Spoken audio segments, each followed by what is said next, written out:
Um, It's going to be agenda item 16. Board of County Commissioners will convene on the County Canvassing Board to approve the report of the canvass on the returns of the 2020 preliminary election and issue a certificate of canvass to the results. Robin? Well, according to 1-13-4, the post-election duties, county canvass, and the method, the county clerk shall A, prepare the report of the canvass of the election returns by carefully examining the returns of each precinct to ascertain if they contain the properly executed certificates required by the election code, and to ascertain whether any discrepancies, omission, or error appears on the face of the election returns, and B, present the report of the canvass to the county canvassing board for the board's consideration and approval. So what you have in front of you now, you have the canvas that Selena has prepared for you. These are all the numbers and all the precincts, which are the Democrat, Republican, Libertarian, also absentee. They're all done, and you can look at those numbers. You've also been given the list of early voting, absentee. These are paper ballots that were mailed back, paper ballots that were returned, and then all of our early voting sites that we had. We voted early here, obviously. We voted at the fairgrounds. Then we also had our mobile voting sites, which we voted at Tularosa, Cloudcroft, and Chaparral. And if you look at the number of the voters at Chaparral, we're going to revisit having that open for 4 days for the general, because we had a total of 14 voters in 4 days. And that was one, I don't know if you all remember, but after the general, after the general 2 years ago, when Willie Madrid was in there, he requested through his attorney that we have more than 1 day there. So I've opened it up to 4 days, but with 14 voters, I don't know. So we're gonna think about it, rethink about it. Yeah, 4 days. So it's not, we have to hire a board, we have to pay a board, we have to pay them to get down there, we have to open up the facility, pay all the upkeeps there at the facility. So anyway, we're gonna rethink that one. You also will have a discrepancy sheet here that Selena has prepared for you. These are the ballots at all of the precincts on election day. It tells you what the precincts are, the polling locations, and what happened. Like the provisional ballots, a lot of the ones that were the provisional ballots, they could have come to one of the VCCs to vote, but they would have been on the roster for Mayhill. But since Mayhill is not a voting convenience center, it's a rural precinct, they just have the roster, so people have to go sign in there.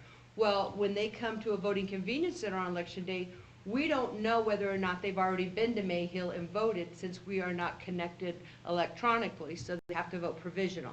So like you see 3 provisional ballots for Mayhill, and they were all accepted, which meant that the provisional ballots were received in our office on election night, and then Selena would go back and check the roster for election day, because we receive all the rosters on election night, and she verified whether or not any of these people had actually voted at their polling location.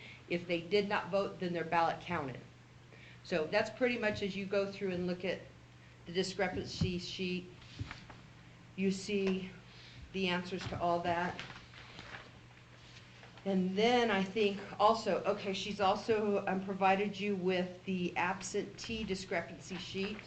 That's this one. This happened in the absentee board on election day. We actually brought the absentee workers beginning the Wednesday prior to the election, because we had so many ballots. And I just didn't want to get behind, because we didn't know how many more ballots would be returned. As you saw, we had 5,721 returned, and we actually had 6,974 that were mailed out. So that's a pretty good rate of return, but we're typically used to 2,000 ballots, so which we can get done in a couple of days. Well, what we did this year is we brought them in on Wednesday, and I started them. We were up to 4,000 ballots at that point, and we turned them all over to them, and they processed them on Wednesday and Thursday, so that we were done with our big majority of them. Then we could start working on the other ballots coming in and on the machines, which they do the machines on election day. because they are closing the polls on all the early voting machines, because we don't let them do that ahead of time, because when you close the polls, you get totals. So we wait until election day when everybody is sequestered into the room, and then as they start processing each machine, it prints out the totals, and so that's what you see there. Robin, So I'll stand for any questions. I got one. Okay, So you live in Pinon. yes. On this primary, do you have to come to Cloudcroft to vote? So, I guess we don't, let's see. We don't have a list of our polling locations here. So since Otero County is a hybrid county, we have 7 voting convenience centers, which means anybody can go to those locations and vote, anybody in the whole county. However, if you are one of the 10 rural precincts, you would have to vote provisional, because the 10 rural precincts, all that they get are a roster. They're not connected through the internet, they're not connected through the computer, because they don't have internet, most of the places. You know, we have, as far as High Rolls, we have Cloudcroft, James Canyon, Mayhill, Weed, Pinon, Tiburon. All of those locations don't have, you know, the internet. So they just have a roster that they just sign in on. So they can come and vote in town if they happen to be in town on election day, or they can vote early at any of our voting locations, at our mobile voting, anybody. That's just like a voting convenience center. That's sad. I just wondered how many of them, being that far out, Tiburon and Pinon, Typically, they vote at their own, unless they're in town. If they happen to be in town that day, they can come to a voting convenience center and vote, but they're supposed to go to their polling location. Or vote early, or absentee.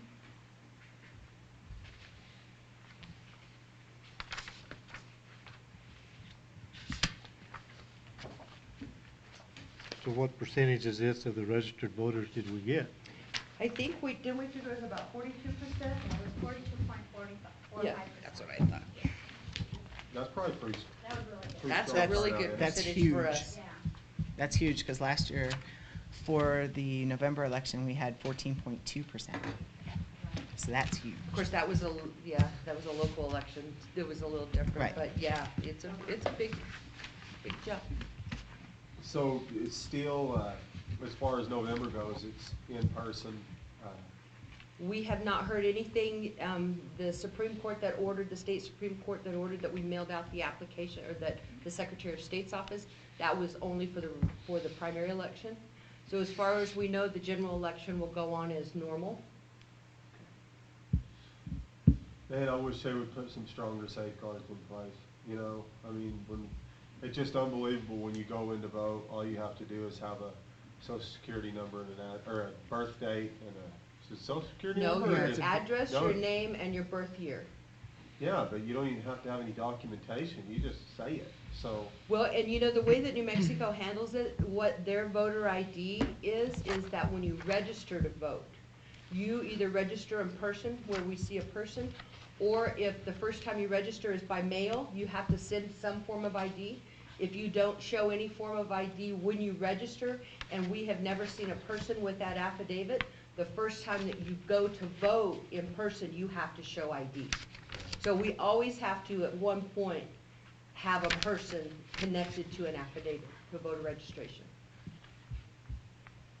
But it sure would be easy to vote for grandma who's laid up sick at the house and just get her birth date and her address and go in, and her grandpa or whatever, you know, and go in and cast a vote. I mean, I just don't understand why we don't have voter ID in place, where you have to show If we an could just, official yeah, if we ID. could just get it to the legislature and get them to pass it. That's what we're waiting on. Yeah. And I think that's a very partisan issue right there, too. It's very partisan. That doesn't Wonder make any why. sense. You would think they would want to know for sure that the people who are voting are themselves too. You know what I mean? It just seems kind of odd. Mm-hmm. Excuse me.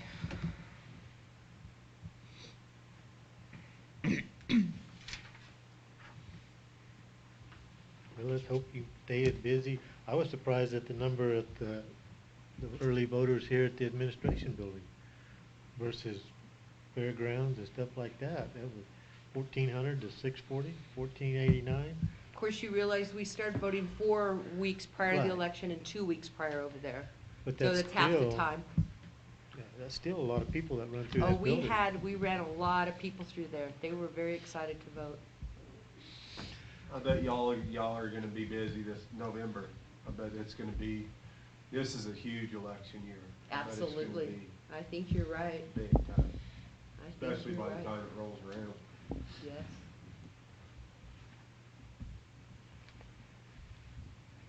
Okay, I guess we need to vote on this? Absolutely. Where's the paperwork?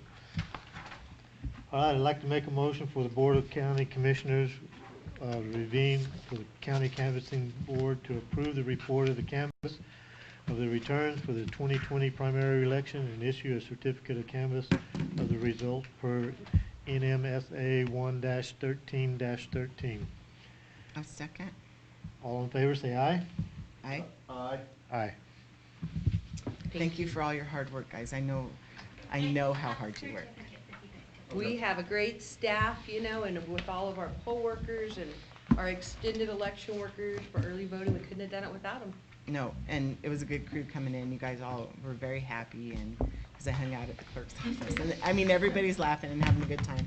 And then when It it's time wasn't to that get down to Tuesday serious night, huh? work, that's exactly what they do. And that's what you have to do. Yep. Yeah, we're just happy because we're counting down the days. Right? Got to the finish line. Right, exactly.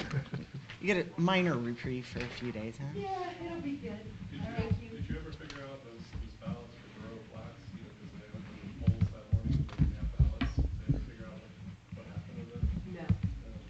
Did they, so I heard a couple of things, that they were turning people away for a changed party, that they weren't, So, okay, so you had to be registered 28 days prior under your party, and it had to be one of the 3 major political parties. If you made a change after that, closer to the election, it didn't change. I mean, it had to wait till after the books reopened.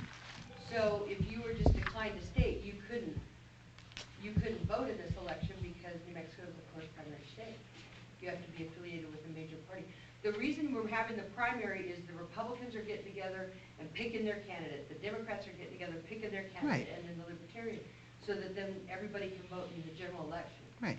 So the people that are not affiliated, you know, they don't have a candidate. If they're declined to state, So they is don't have that a what candidate. it turned out to be?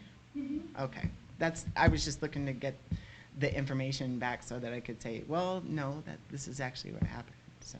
We tried to spread that around and let them know, you know, if you don't have a party affiliation prior to May the 5th, then you won't be eligible for that election.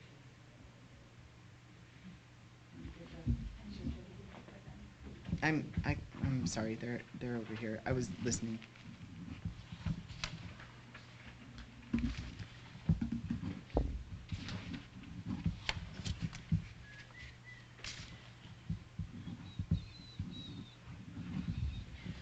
If there's no more further business, can call this to adjourn. I'll second that. All in favor, say aye. Aye. Aye. Aye.